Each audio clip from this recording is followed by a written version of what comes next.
Candi Sewu. Candi Sewu berada di Desa Bukisan, Prambanan, Klaten, Jawa Tengah. Candi Sewu merupakan kompleks candi yang berlatar belakang agama Buddha.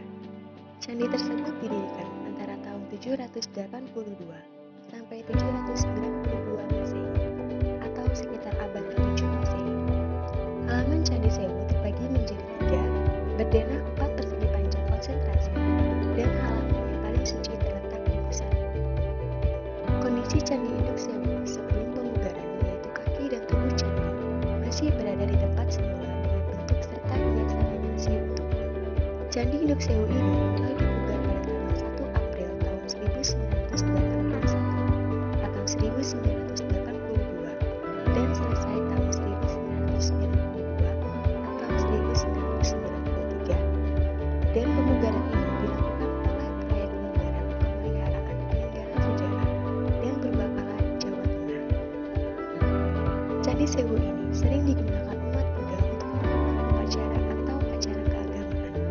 Salah satunya adalah upacara peringatan Bulan.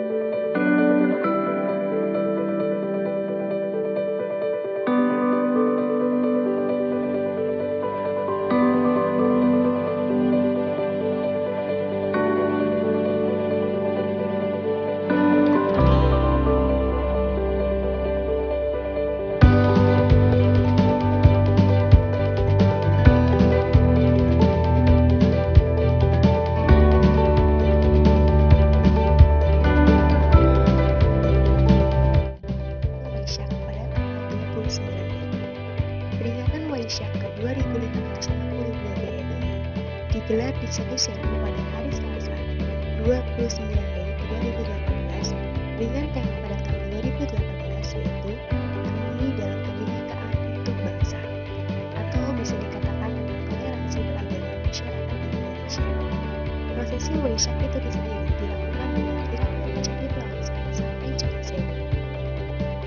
Pada acara detik-detik menyambut puncak acara Waisak itu sendiri, saat bulan purnama, Sri Sultan Hamengkubuwono ke-10 hadir memberikan sambutan, diikuti oleh Mahfud MD sebagai pengarah dari Badan Pembinaan Ideologi Pancasila dan pejabat dari Kementerian Agama Republik Indonesia.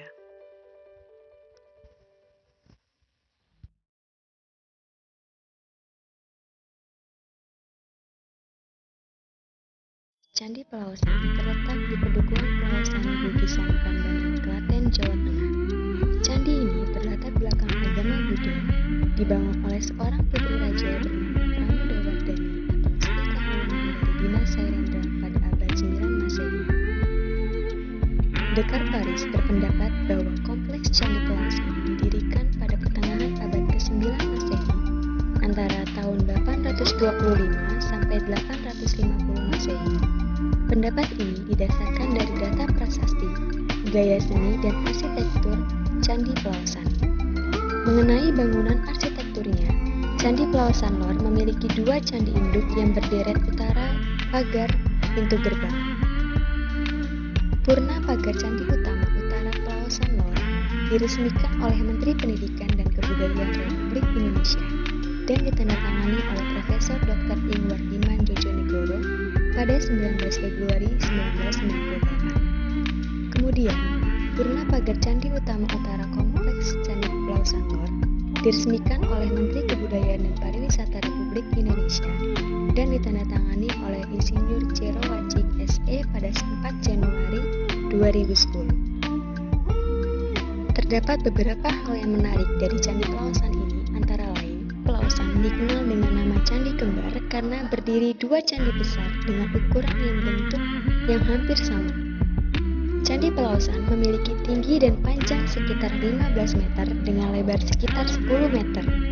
Jarak antara kedua candi ini sekitar 20 meter yang dipisahkan oleh tembok pembatas. Struktur bangunan Candi Pelausan merupakan gabungan dari 2 agama, yaitu Hindu dan Buddha.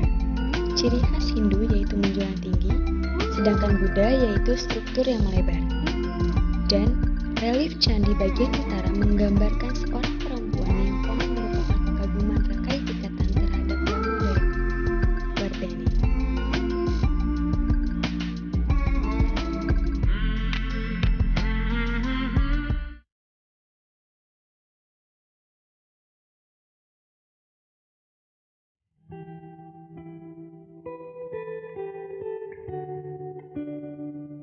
ya. Oke, jadi inilah kekayaan budaya ya dari nenek moyang ketika masa Mataram kuno, di mana pada masa Mataram kuno itu ada pengaruh latar belakang dua agama yang sama-sama beriringan, Hindu dan Buddha.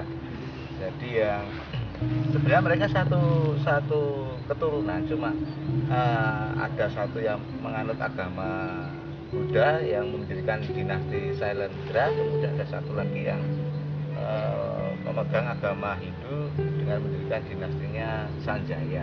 Nah, terkait dengan Plaosan ini merupakan candi yang dibangun atas perintah atau titah seorang Raja Panangkaran pada waktu itu. Dia memerintahkan membangun sebuah bangunan suci Candi Plaosan. Dan yang menariknya bahwa Candi Plaosan ini di samping atas titah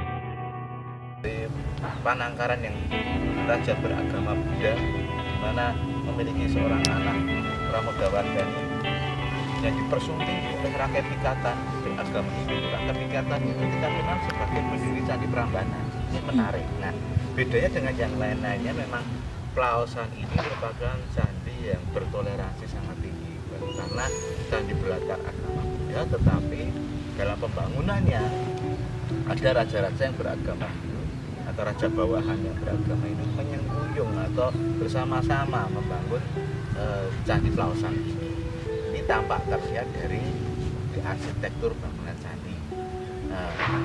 Nuansa Buddhisnya sangat kita ketahui dari kemuncak candinya yang berbentuk stupa, sedangkan candi-candi perwaranya adalah merupakan candi perwara yang berprototipe atau berciri khas dari candi berlatar belakang agama Hindu. Di sana tidak ada kemuncak dalam bentuk stupa, tetapi dalam bentuk puncak candi agama Hindu yang kita sebut dengan istilah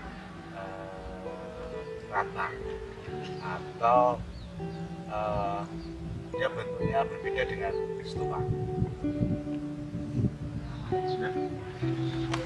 Ya. Prambanan. Nah, ini kita kalau menyebut nama istilah Prambanan sekarang sebagai daerah administratif dunia merupakan kawasan yang sangat istimewa bagi pembangunan bangunan suci. Artinya bahwa kawasan Prambanan ini memenuhi syarat di dalam pembangunan bangunan suci. Maka banyak sekali didirikan bangunan-bangunan suci dalam bentuk candi ini di kawasan Prambanan. Kita sebut saja ada Candi Prambanan yang berlatar agama Hindu. Di sekeliling Candi Prambanan itu ada Candi Sewu, Candi Lumbung, Candi Bubrah, Candi Plaosan, Candi Sojiwan yang berlatar belakang agama Buddha. Selain itu juga ada Candi Kalasa, Candi Sari yang juga berlatar belakang agama Buddha. Di sebelah selatan dari Prambanan, Candi Prambanan kita ada istilahnya Siwa Plateau atau dataran tinggi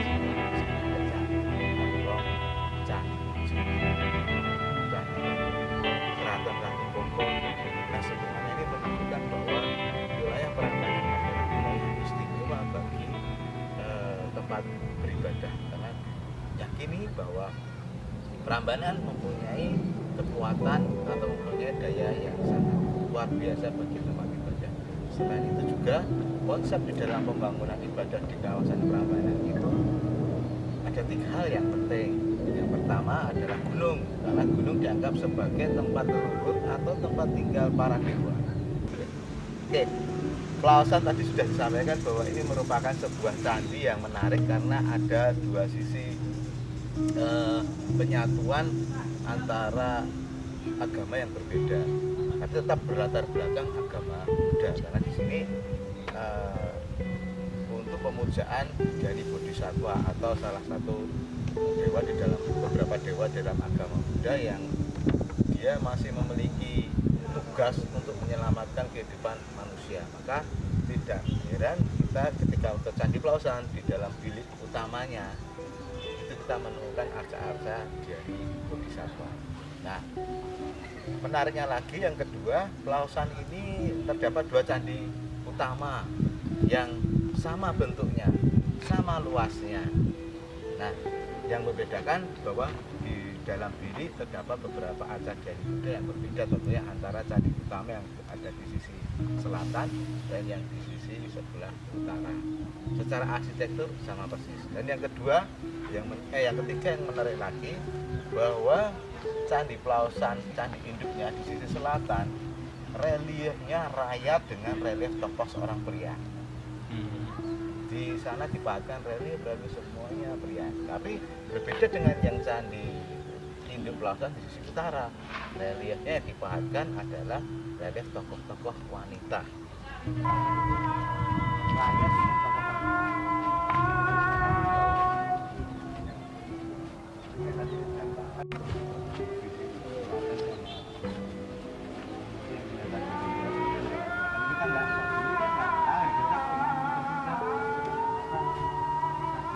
dengan kedua, kita pelajari ada sebuah pelajaran dari ketepungan. Ketepungan itu akan membuat sebuah area. Kita nggak akan bisa mengukir sembilan satu bisa mengatakan itu kalau nggak orangnya yang benar-benar apa saya merupakan bagian dari masa saya atau bagian dari upaya saya. Kita punya agama masing-masing, kita bagus dengan masa yang ikhlas dan beda dengan keikhlasan mereka membuat. Makanya konsep